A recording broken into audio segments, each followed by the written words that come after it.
నమస్కారం జగన్నాథం గారు. ఆహా, దయచేయండి దయచేయండి. నేను పుట్టి బుద్ధిరిగాక ఇన్నాళ్ళకి మా దేవి ఆలయానికి ఆ పార్వతీ పరమేశ్వరులే స్వయంగా నడిచి వస్తున్నట్టుంది. చాలా సంతోషం. జగన్నాథం గారు, మీ మాట కథంలేక వచ్చాం. అది నా అదృష్టం, మా ఆలయం చేసుకున్న అదృష్టం, మా ప్రజలు చేసుకున్న అదృష్టం. ఈశ్వర భక్తునిగా, అమ్మవారి బిడ్డగా ఆంధ్రదేశం అంతా ప్రసిద్ధికెక్కి అటు కాశీ విశ్వనాథుని ఆలయానికి అలంకరణగా నిలిచిన తమరు ఇవాళ మా ఆలయానికి రావడంతో మా జన్మ చిత్తార్థమైంది. జగన్నాథం గారు, దైవం అన్ని చోట్ల ఉంటాడని నమ్మి మనిషిని నేను. అయితే దైవాన్ని నమ్మి మనుషులు కొన్ని చోట్లే ఉంటారు. శిథిలమైన ఈ అమ్మవారి ఆలయాన్ని వేలకు వేల ఖర్చుతో పునరుద్ధరించిన మీరు, మీ గ్రామ ప్రజలు దైవభక్తులని అర్థమైంది. మీ మధ్య ప్రశాంతమైన ఈ పల్లె పట్టున అమ్మవారి ఆరాధనలో నా జీవితాన్ని గడపాలని ఆశించి వచ్చాను. వచ్చిన మీ జీవితాలు, ఇక్కడున్న మా అందరి జీవితాలు తరించే రోజు వచ్చింది శంకరాచార్య గారు. మంచి రోజు చూసి ఆలయంలో అర్చన ప్రారంభించండి. అలాగే. నమస్కారం.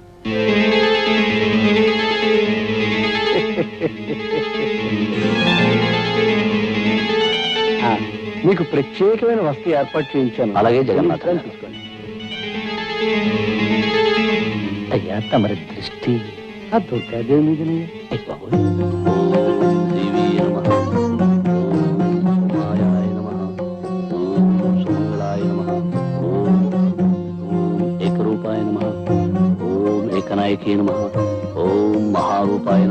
ఆ మధ్య గోదావరి పుష్కరాల నాడు రాజమండ్రిలో ఆచార్య గారి అభిషేకం చేయిస్తుంటే కళ్ళారా చూశాను. ఏం శోభ, ఏం తేజస్సు, ఎంత ఆకర్షణ. అప్పటి నుంచి నా మనసు వారి మీదే లగ్నమై ఉంది. ఏనాటికైనా వారిని మన ఊరు తీసుకురావాలనుకున్నాను, తీసుకొచ్చాను. తమ చూపు పడితే వదలరుగా. నిజంగా మన ఊరికి తమరు మహోపకారం చేశారండి. అప్పుడే ఎక్కడ, ఇంకా చాలా చేయదలుచుకున్నారు ఆయన. ఒక్కొక్కరికి ప్రత్యేకంగా చేస్తారు, చూస్తూ ఉండండి. పంతులు, మరీ ఎక్కువగా పొగిడేకయ్యా.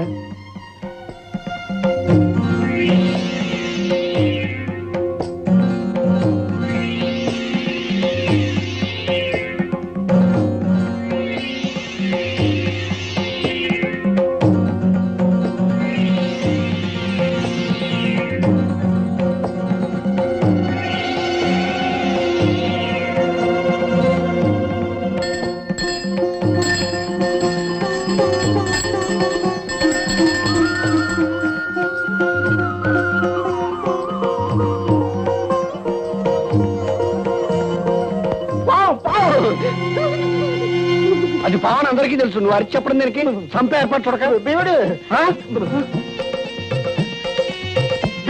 జగన్నాథం గారు, మీరందరూ కంగారు పడేదాన్ని ఏమీ చేయకండి. అది నా కూతురు రాధమ్మ తెలుపుడు పాము. హారతి తీసుకోవడానికి వచ్చింది. పావుని పెంచడం ఏమిటండి? ప్రమాదం కదండి. మనిషి కంటే ప్రమాదమైనది కాదండి. నిజంగా మనం ప్రేమించగలిగితే ప్రతి ప్రాణి మనకు ప్రాణం ఇస్తుంది. ఇది నా నాగరాజన్న.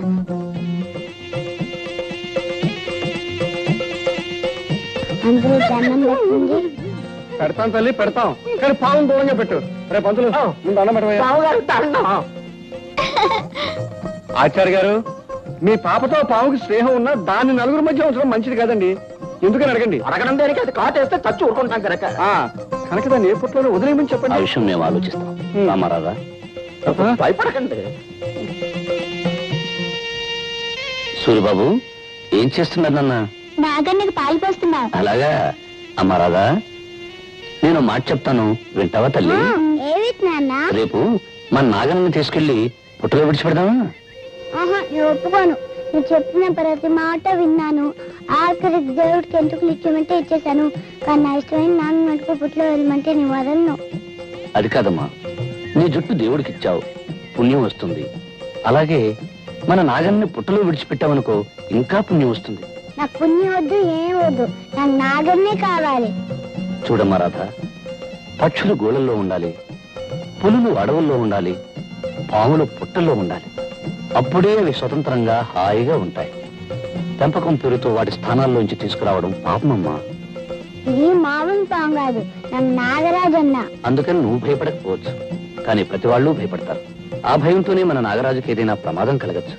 నిన్న చూడు, జగన్నాథం గారంతటి పెద్ద మనిషి భయపడ్డాడు. నిజంగా ఆయన పాము కంటే ప్రమాదకరమైన మనిషిలా ఉన్నాడు నాన్న. తప్పు బాబు, పెద్దవాళ్ళ గురించి అలా మాట్లాడకూడదు. అమ్మా రాధ, నా మాట విని నాగరాజుని పుట్టలో వదిలేద్దామమ్మా. అవునమ్మా రాధ, పుట్టలో ఉంచినా ప్రతిరోజు వెళ్లి చూసి పాలు పోసి రావచ్చు. పైగా రేపు నాగపంచమి, అంటే నాగరాజు పండగ అన్నమాట.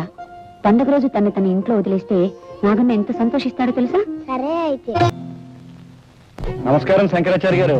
నమస్కారం జగన్నాథం గారు. రండి రండి, కూర్చోండి. తమరిని ఒక సహాయం అడగాలని వచ్చాను. సహాయం అయితే అడగక్కర్లేదు, చెప్పి చేయించుకోవచ్చు.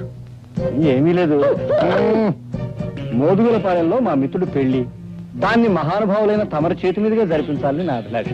కనుక తమరు కాదనకుండా సాయంకాలం వెళ్ళి ఆ శుభకార్యం జరిపించరావాలి. దైవ కార్యం తర్వాత మహత్కార్యం పెళ్లి జరిపించడమే. ఇద్దరు మనుషుల్ని కలిపి దీవించడానికి అభ్యంతరమే ఉంది. తప్పకుండా వెళ్తాను. కానీ ఏమిటో చెప్పండి. సాయంకాలం అమ్మవారి పూజ జరపడం. దాందే ఉంది. ఈ ఒక్క రాత్రికి మీ అబ్బాయి చూసుకుంటాడు. అవునా? అమ్మవారి పూజ చేయటం నాకు వచ్చుగా. ఆహాహాహా, ఆ తండ్రికి తగ్గ కొడుకు. అలాగే జగన్నాథం గారు, నాకేం అభ్యంతరం లేదు, నేను వెళ్తాను. అయితే సాయంకాలం బండి పంపిస్తాను. తమరు ఆ బండిలోనే ఉదయం తిరిగి రావచ్చు. ఆ. మరి వెళ్తానా? ఇప్పుడు ఎందుకండి? మొదటిసారిగా మా ఇంటికి వచ్చారు, తీసుకోండి. తీసుకోండి.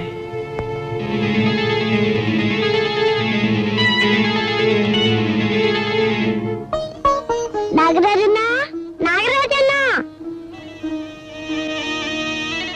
నాగరాజన్న, నేను ఎప్పుడూ ఒంటరిగా వదలలేదు.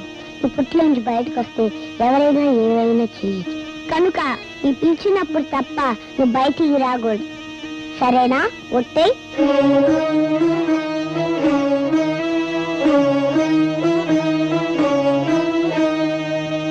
నాన్నగారితో నేను వెళ్తానమ్మా. నేను వెళ్తానమ్మా. నా బంగారు కదూ, చెప్పిన మాట వినాలి. అసలే ఆ ప్రయాణం రాత్రిపూట, నువ్వు నిద్ర కాగలేవమ్మా. అది కాదమ్మా, నేను వెళ్తానమ్మా. పోనీ అది అంతగా అడుగుతుంది, తీసుకెళ్తాను దుర్గా. అది కాదండి, మళ్ళీ మీకు లేనిపోయిన శ్రమ. శ్రమ ఏముంది? బండిలో వెళ్ళి బండిలో రావడమే. చలాయ్ చలాయ్, దారిలో అల్లరి చేసి నాన్నగారిని విసిగించుకో. విసిగించదు కానీ నువ్వు అమ్మని మాత్రం విసిగించుకే. రమ్మ రాధా. బాబు సూరి, చీకటి పడ్డాక గుళ్ళో పూజ చేయడం మర్చిపోకు. అలాగే నాన్నగారు.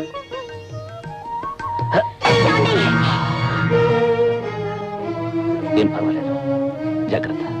పదమ్మా.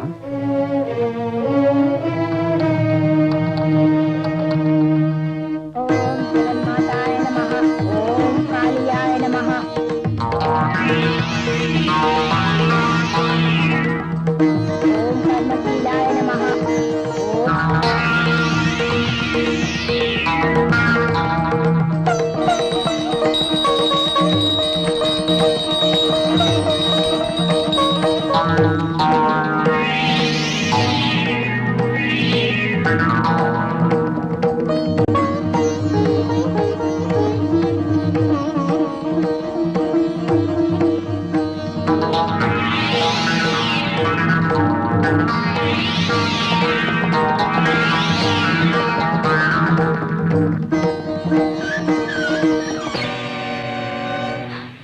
జగన్నాథం గారు, అవును, జగమెరిగిన నాథుణ్ణి, జగన్నాథం.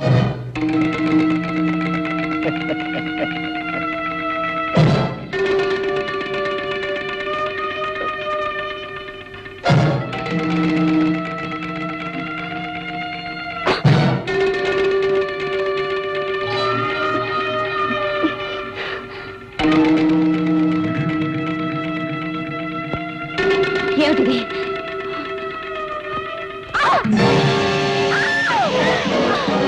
పిలిచినప్పుడు తప్ప నువ్వు బయటికి రాకూడదు. సరేనా? ఒట్టే. పిలిచినప్పుడు తప్ప నువ్వు బయటికి రాకూడదు.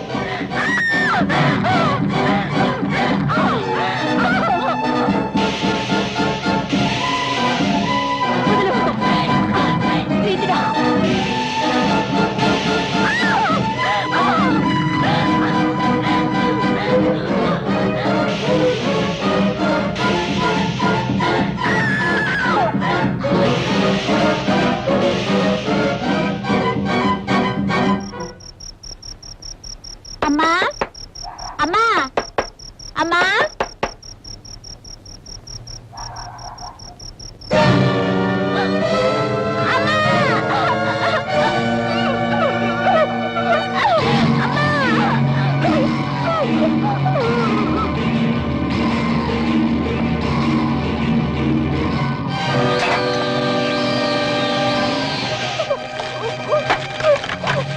దేవుడు, ఈ కుర్రగురు నన్ను గుర్తుపట్టాడు. ఎందుకంటే వీడిని మంటలో అలాగే